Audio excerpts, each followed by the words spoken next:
আবার digital arrest.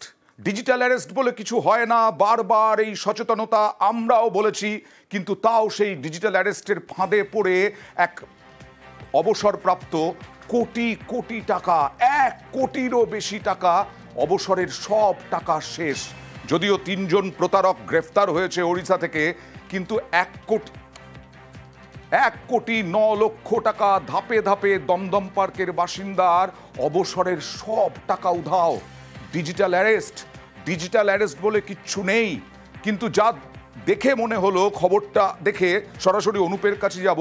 Anup, রাজি হননি প্রথমে ডিজিটাল অ্যারেস্টের ব্যাপারে এই ভদ্রলোক, কিন্তু দেখা যায় যে চাপ দিয়ে ডিজিটাল অ্যারেস্টের নামে প্রতারণা।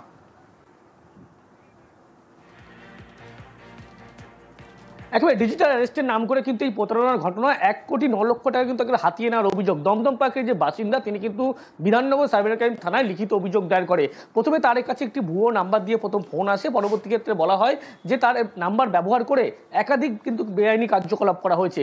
এরপরেই কিন্তু তার কাছে ধাপে ধাপে টাকা চাওয়া হয়। তার পরবর্তী ক্ষেত্রে লক্ষ্য করা যায়, বলা হয় মুম্বাই পুলিশের সঙ্গে তার কিন্তু নাম্বার ট্রান্সফার করা হচ্ছে, এবং ভুয়ো মুম্বাই পুলিশ সেজে তাকে যখন ফোন করা হয় তার পরবর্তী ক্ষেত্রে লক্ষ্য করা যায়, বলা হচ্ছে ইডি বা সিবিআই অফিসের উচ্চপদস্থ আধিকারিক তাকে কিন্তু গ্রেপ্তার করতে পারে, ডিজিটাল অ্যারেস্ট করতে পারে। তার কারণ হচ্ছে এই হিসাবে তখন তারা কিন্তু প্রতারকরা সেই ইডি সিবিআই অফিসার সেজেও এমনকি সেই ব্যক্তিকে ফোন করা হয়। বলা হয় যে তার যে ব্যাংক অ্যাকাউন্ট, সেই ব্যাংক অ্যাকাউন্ট ব্যবহার করে কিন্তু একেবারে কোটি কোটি টাকা তোলা, 2 কোটি টাকার বেশি তোলা হয়েছে, এবং তার মুম্বাই একটি এটিএম গাড়ি থেকে শুরু করে একাধিক ব্যাংক তার নাম্বার ব্যবহার করা হয়েছিল।